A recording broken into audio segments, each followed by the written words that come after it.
अस्सलाम वालेकुम व्यूअर्स। चांदनी रात का राज पार्ट 1। बारिश अभी थमी ही थी। भीगी हुई सड़कों पर चांदनी इस तरह बिखरी थी जैसे किसी ने चांद को पिघलाकर ज़मीन पर उंडेल दिया हो। हवा में गीली मिट्टी की खुशबू थी और दरख्तों के पत्ते सरगोशियों की तरह हिल रहे थे। आयशा ने पुरानी लाइब्रेरी का दरवाज़ा धीरे से खोला।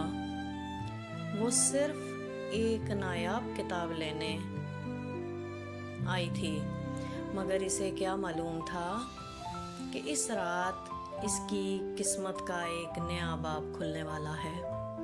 अलमारियों के दरमियान अचानक किसी के कदमों की चाप सुनाई दी।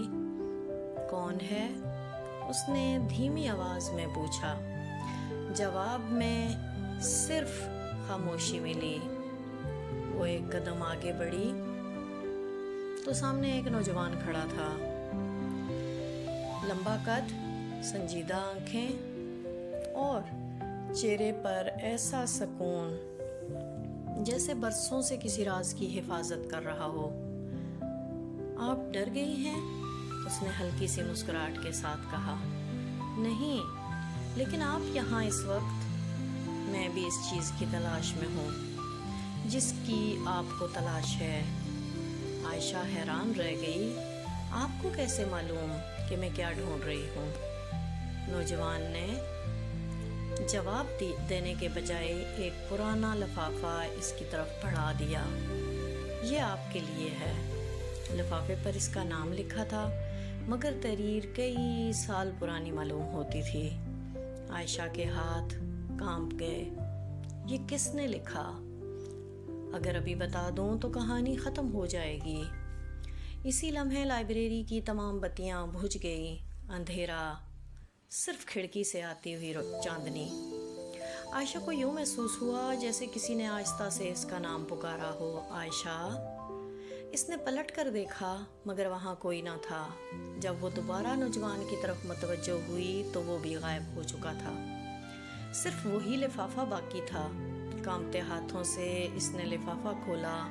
अंदर सिर्फ एक जुमला लिखा था, अगर सच जानना चाहती हो तो कल रात इसी वक्त पुरानी हवेली में आना, मगर अकेले। अगली रात क्या हुआ? पुरानी हवेली बरसों से वीरान थी। टूटे हुए दरवाजे, गर्द से अटे हुए कमरे और हर तरफ एक पुरअसरार खामोशी। आयशा अंदर दाखिल हुई तो अचानक पीछे दरवाज़ा खुद ब खुद बंद हो गया। इसका दिल तेजी से धड़कने लगा। इसी लम्हे इस नौजवान सामने आया।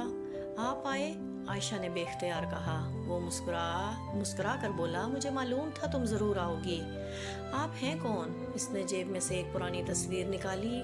तस्वीर में एक नौजवान लड़का और एक कमसिन लड़की खड़े मुस्कुरा रहे थे। आयशा की सांसें रुक गई। वो लड़की बिल्कुल इस जैसी थी। ये कैसे मुमकिन है? नौजवान ने आहिस्ता से कहा, कभी कभी किस्मत दो लोगों को ऐसे धागों से बांध देती है जो वक्त भी नहीं तोड़ सकता।